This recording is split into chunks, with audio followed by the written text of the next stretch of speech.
बिस्मिल्लाहिर्रहमानिर्रहीम। नाज़रीन अस्सलाम वालेकुम, मैं हूँ इमरान वसीम। नाज़रीन, बानी तहरीक इंसाफ इमरान खान हो, PTI की आला क़यादत हो, तहरीक इंसाफ के रहनुमा हों, इन तमाम की जानिब से अपनी बड़ी मुखालिफ सियासी जमात मुस्लिम नवाज़ पर तसलसल के साथ एक इल्ज़ाम लगाया जाता है। और वो इल्ज़ाम नाज़रीन ये है कि इमरान खान और तहरीक इंसाफ के रहनुमा ये कहते हैं कि उनकी जो लड़ाई है, यानी तहरीक इंसाफ की इस्टेब्लिशमेंट के साथ जो लड़ाई है, वो मुस्लिम नवाज़ कराती है। और मुस्लिम नवाज़ ये लड़ाई PTI और इस्टेब्लिशमेंट के दरमियान करवा कर ख़ुद इक़्तिदार में रहना चाहती है, ख़ुद बेनिफिशरी बनती है। अब नाज़रीन, इमरान खान साहब का और तहरीक इंसाफ के रहनुमाओं का ये इल्ज़ाम अपनी जगह पे, अब सवाल ये पैदा होता है कि तहरीक इंसाफ बरतानवी चैप्टर की जानिब से जो लंदन में आर्मी चीफ सैयद आसिम मुनीर शाह साहब, आप जानते हैं कि आजकल बरतानिया के दौरे पे हैं और बरतानिया के जो सिक्योरिटी एडवाइज़र हैं उनके साथ आसिम मुनीर ने मुलाकात की है। आसिम मुनीर शाह साहब ने जो बरतानिया के होम सेक्रेटरी हैं उनके साथ मुलाकात की है। बड़ा वहाँ पर उनका पुरतपाक वेलकम किया गया है। उनके एज़ाज़ में वहाँ पर तकरीबात मुनक्कद की गई हैं, उनको अवार्ड्स वहाँ पे दिए गए हैं, उनकी वहाँ पे बड़ी आवभगत और प्रोटोकॉल वहाँ पे दिया जा रहा है। तो सवाल ये पैदा होता है कि ये जो इल्ज़ाम तहरीक इंसाफ और बानी PTI इमरान खान मुस्लिम नवाज़ पे लगाती हैं कि हमारी लड़ाई इस्टेब्लिशमेंट के साथ अगर कोई करवाता है तो उसका ज़िम्मेदार मुस्लिम नवाज़ हैं, उसके ज़िम्मेदार जो हैं मुस्लिम नवाज़ की क़यादत है, क्योंकि ये इस लड़ाई के बेनिफिशरी बनते हैं। अब नाज़रीन, आज ख़बर ये सामने आई है कि तहरीक इंसाफ का जो ब्रिटिश चैप्टर है उनकी तरफ से आर्मी चीफ के इस दौरा लंदन पर पाकिस्तानी हाई कमीशन के सामने एहतजाज का फ़ैसला किया गया है। आज जब मैं ये प्रोग्राम रिकॉर्ड कर रहा हूँ, ये एहतजाज बरतानवी हाई कमीशन के सामने हो चुका होगा। नहीं मालूम कि कितनी बड़ी तादाद में वहाँ पर ओवरसीज़ पाकिस्तानियों ने आर्मी चीफ के ख़िलाफ़ इस एहतजाज में शिरकत की है। लेकिन आज सवाल ये पैदा होता है कि जब आप अपने सियासी मुखालफिन पे इल्ज़ाम लगाते हैं कि नून लीग आपकी इस्टेब्लिशमेंट के साथ लड़ाई करवा कर जो है आप अपना फ़ायदा कर रही है, अपने आप को इक़्तिदार में रखना चाहती है, तो फिर ये जो एहतजाज का ब्रिटिश चैप्टर ने, तहरीक इंसाफ बरतानवी चैप्टर ने जो फ़ैसला किया है, क्या ये मुस्लिम नवाज़ ने उनको कहा? PTI जो लंदन का चैप्टर है, क्या मुस्लिम नवाज़ ने उनको मजबूर किया? क्या मुस्लिम नवाज़ ने तहरीक इंसाफ के लंदन के रहनुमाओं पे तहरीक इंसाफ लंदन के चैप्टर के ऊपर दबाव डाला कि आप आर्मी चीफ के इस दौरा बरतानिया के मौके पर वहाँ पर एहतजाज करें? कॉल ऑफ फेल का नाज़रीन बहुत बड़ा तजाद है। अब इसका मास्टरमाइंड कौन था? इसका मास्टरमाइंड जो है शहबाज गिल साहब थे। अब शहबाज गिल साहब जब यहाँ पर पाकिस्तान में थे और इमरान खान साहब के चीफ सिक्योरिटी ऑफिसर थे, आपको याद होगा कि एक निजी TV पर एक बीपर दिया गया था शहबाज गिल की जानिब से। और उस बीपर के बाद, उस इकदाम के बाद जब शहबाज गिल को गिरफ़्तार किया गया तो अदालतों में कैसे पेश हो रहे थे और किस तरीके से बहाना करके पाकिस्तान से फ़रार हुए थे। ओ भाई, अगर आपने इल्ज़ाम लगाना है कि मुस्लिम नवाज़ जो है वो आपकी सियासी लड़ाई का, इस्टेब्लिशमेंट के साथ सियासी लड़ाई का फ़ायदा उठा रही है और बेनिफिशरी वो है, तो फिर इस किस्म की हरकतें ना करें एहतजाज। और फिर वैसे भी एक महज़ब शहरी के तौर पे, एक महज़ब सियासी जमात के रहनुमाओं के तौर पे आपको ये चाहिए कि अगर आपकी किसी के साथ लड़ाई भी है तो वो लड़ाई पाकिस्तान में लड़ें। आज वहाँ पर जो एहतजाज का जो फ़ैसला PTI लंदन चैप्टर का सामने आया है, इसका मास्टरमाइंड भी शहबाज गिल साहब हैं। शहबाज गिल साहब ने एक्स पे ट्वीट करके कहा, PTI के बरतानिया के लोगों से कहा, PTI के बरतानिया के रहनुमाओं से कहा कि आर्मी चीफ बरतानिया का दौरा कर रहे हैं, आपने वहाँ पे एहतजाज जो है वो क्यों स्टेज नहीं किया? तो कर लें एहतजाज, आपने जितना स्टेज करना है, लेकिन फिर उसके बाद जब सख्ती पाकिस्तान तहरीक इंसाफ पे बढ़ती है, फिर उसका इल्ज़ाम मुस्लिम नवाज़ पे ना लगाया करें, फिर उसका इल्ज़ाम इस्टेब्लिशमेंट पे ना लगाया करें कि आपके ऊपर सख्तियाँ बढ़ गई हैं। अब खतूत इमरान खान साहब बैठ के लंदन में लिखते हैं, अपना खतूत इमरान खान साहब जेल में बैठ के जो है वो आर्मी चीफ से मुतल्लिक लिखते हैं। उसमें क्या कहा जाता है, उनका हक़ाइक़ के साथ जो दावे खान साहब अपने ख़त में लिखते हैं, जो दावे करते हैं, उनका हक़ाइक़ के साथ क्या ताल्लुक़ है, वो तो अपनी जगह पे।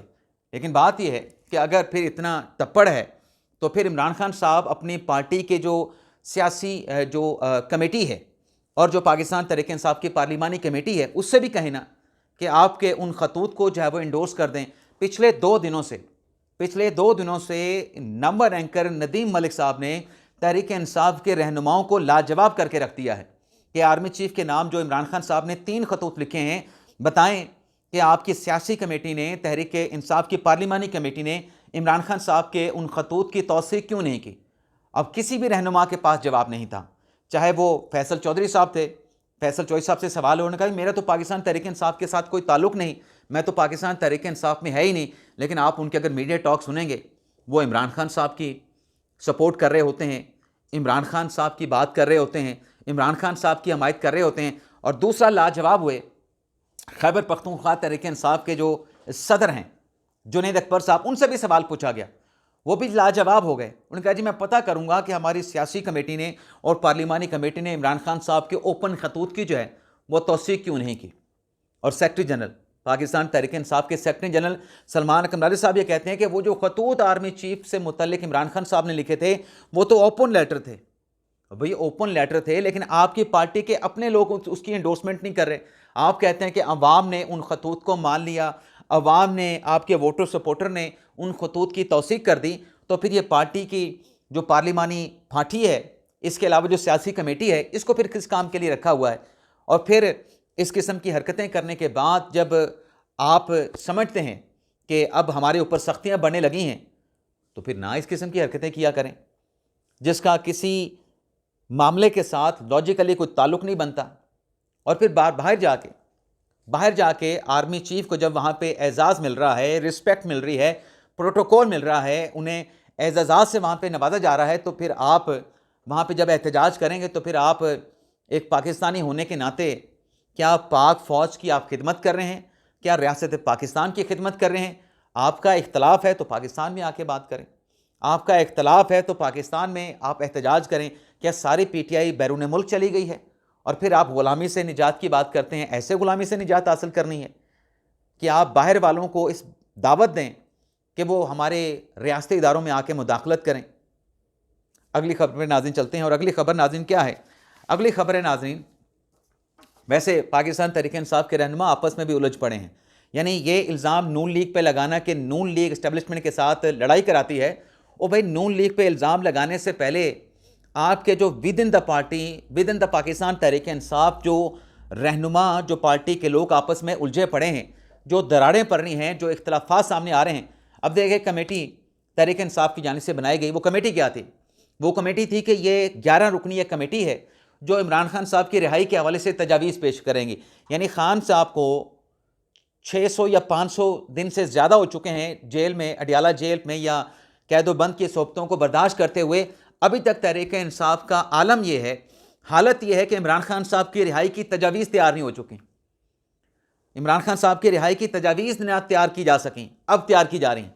और वो जो 11 रुकनी कमेटी बनी, उसमें भी क्या हाल हुआ? उसमें सलमान अकमरारी साहब ने 11 में से 4 अफराद के साथ अलग से मुशावरत कर ली, जिसमें सलमान राजा साहब थे, जिसमें उमर अयूब साहब थे, 2 और लोग पाकिस्तान तहरीक इंसाफ के लोग थे। लेकिन बाकी जो रहनुमा थे पाकिस्तान तहरीक इंसाफ के, जिसमें शिबली फराज हैं, जुनैद अकबर हैं, शेख वकास हैं, फिरदौस शमीम नकवी हैं, उनके साथ बात ही नहीं की गई। यानी आप, अगर आपने मतलब मुतनफ़र करना है अवाम को अफवाज पाकिस्तान से, और पहले अपने अंदर से यूनिटी पैदा कर लें। अगर आपने अफवाज पाकिस्तान की यूनिटी को तबाह करना, इत्तेहाद को तबाह करना, जो कि रियासत पाकिस्तान के इत्तेहाद को तबाह करने के मुतरादिफ है, जो कि आप कर भी रहे हैं, आप कोशिशें भी करते हैं। 9 मई 26 नवंबर ये सब कुछ क्या था?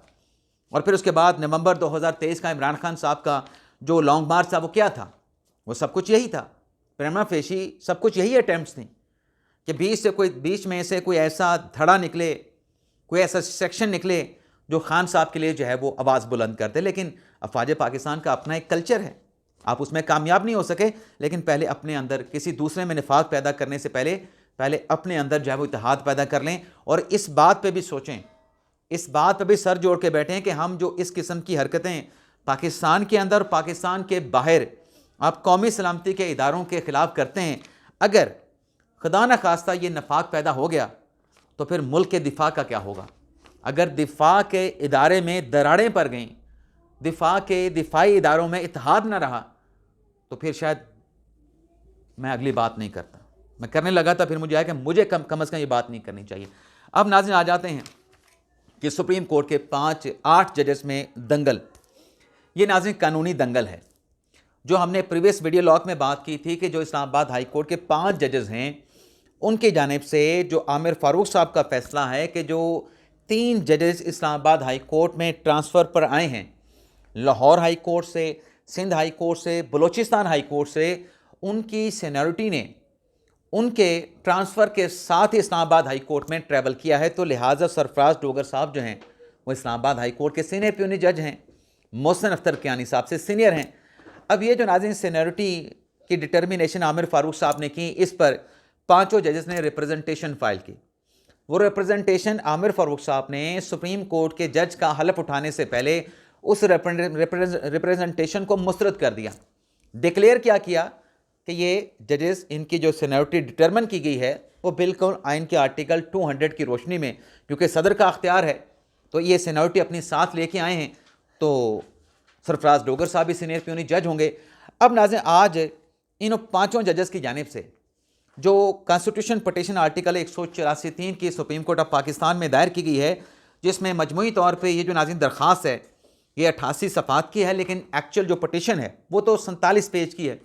47 पेज के आगे मुख्तलिफ जो नोटिफिकेशंस हैं, जो ट्रांसफ़र पे जजेस आए हैं, और फिर सरफराज डोगर साहब का जो कायम मकाम चीफ जस्टिस का नोटिफिकेशन हुआ है, जो जुडिशल कमीशन का इजलास है, जो इन 5 जजेस की जानिब से खतूत लिखे गए, जो इन 5 जजेस की जानिब से रिप्रेजेंटेशन भिजवाई गई आमिर फ़ारूक साहब को, और मज़ीद जो इससे जुड़ी जो दस्तावेज़ात हैं वो इस आइनी पटिशन के साथ अटैच की गई हैं।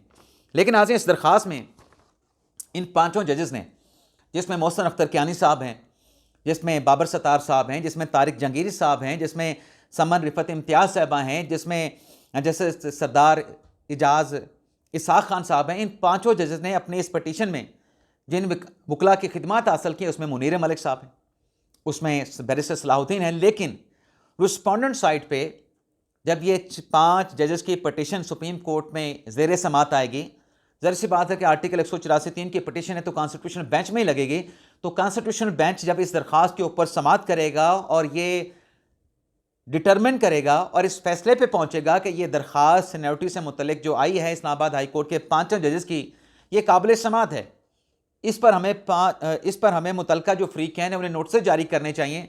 तो वो मुतलका फ़रीक़ैन कौन हैं? उसमें ख़ास जो बात है, उसमें तीनों जो जजेस ट्रांसफ़र पर इस्लामाबाद हाई कोर्ट आए हैं उनको फ़रीक़ बनाया गया है। तीनों मुतलका high courts, Balochistan, Lahore, Sindh high court के रजिस्ट्रार ऑफिस को फ़रीक़ बनाया गया है। तो जब कॉन्स्टिट्यूशनल बेंच की जानिब से 5 जजेस की दरख्वास्त के ऊपर नोटिस जारी किया जाएगा तो इन जजेस को भी नोटिस होगा।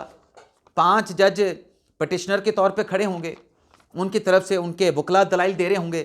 कानूनी दंगल का आगाज़ हो जाएगा जब नोटिस का इजरा किया जाएगा, नोटिस जारी किए जाएंगे सरफराज डोगर साहब को, जस्टिस खादिम हुसैन सोमर साहब को, जस्टिस आसिफ साहब को। तो फिर उनकी तरफ से या तो रजिस्ट्रार ऑफिस आके नुमाइंदगी उनकी करेगा या फिर अटॉर्नी जनरल ऑफिस उनकी नुमाइंदगी करेगा। तो ये 8 जजेस के दरमियान, सुप्रीम कोर्ट में 8 जजेस के दरमियान एक ऐसा कानूनी दंगल होगा जिसके बारे में ये कहा जा रहा है कि it is a case of first impression, और बात बिल्कुल दुरुस्त है। तो अब नाजरीन, फैसला तो करेगी कॉन्स्टिट्यूशनल बेंच के सीनियरिटी जो है वो जजेस साथ लेके आएंगे या फिर इन जजेस को ट्रांसफ़र पर इस्लामाबाद हाई कोर्ट में आने के बाद जो है नया हलफ उठाना पड़ेगा। जो इन 5 जजेस की दरख्वास्त में एक और बात की गई है कि ये जूनियर जज होंगे इस्लामाबाद हाई कोर्ट के। लेकिन नाज़रीन, 2-3 सवालात मैं आपके सामने रखना चाहूँगा। ये कानूनी दंगल तो जब शुरू होगा सो होगा। एक तो सवाल ये है कि इस दरख्वास्त में 5 जजेस का ये कहना है कि जो सदर मुमलिकत का आर्टिकल 200 के तहत जो ट्रांसफ़र का अख्तियार है ये लामहदूद नहीं है। अब ये जो कहना है कि एग्जेक्टिव का अख्तियार जजेस के ट्रांसफ़र का लामहदूद नहीं है, ये महदूद है, लेकिन सदर साहब ने लामहदूद अख्तियार इस्तेमाल किया है। सवाल यह है कि कैसे लामहदूद अख्तियार इस्तेमाल किया है? लामहदूद अख्तियार तो सदर का ये होता कि वो सरफराज डोगर साहब से भी ना पूछते, वो लाहौर हाई कोर्ट की चीफ जस्टिस आलिया नीलम साहबा से भी ना पूछते, वो इस्लामाबाद हाई कोर्ट के चीफ जस्टिस आमिर फ़ारूक साहब से भी ना पूछते, और वो चीफ जस्टिस ऑफ पाकिस्तान या अफरीदी साहब से भी ना पूछते, किसी की कंसेंट ना लेते, किसी के साथ मुशावरत ना करते और सोली खुद ही ये फैसला कर लेते कि ये सरफराज डोगर साहब, ये justice Asif Balochistan high court के, ये justice Khadim Hussain Soomro Sindh high court के, ये आज से जो है ये इस्लामाबाद हाई कोर्ट में ट्रांसफ़र हो जाएंगे। लेकिन जब आपने मुशावरत करनी है तो ज़ाहिर सी बात है कि आपके अख्तियार को महदूद कर दिया गया है कि यहाँ से अगर आपको कंसेंट नहीं मिलेगी, फ़लाँ मुतलका आईनी ओहदेदारों के साथ आप मुशावरत ही करेंगे, आप जज को ट्रांसफ़र नहीं कर सकते। और फिर नाज़रीन, अगर इन पांचों जजेस की ये बात मान ली जाए तो फिर सवाल ये भी पैदा होता है कि अगर इन जजेस ने आकर, इनकी अबूरी अपॉइंटमेंट है इस्लामाबाद हाई कोर्ट में, और इस्लामाबाद हाई कोर्ट में आने के बाद इन्होंने नया हल्फ उठाना है, तो इसका मतलब क्या है? इसका मतलब यह है कि जजेस किसी भी वक्त अपनी पिछली हाई कोर्ट में वापस जा सकते हैं।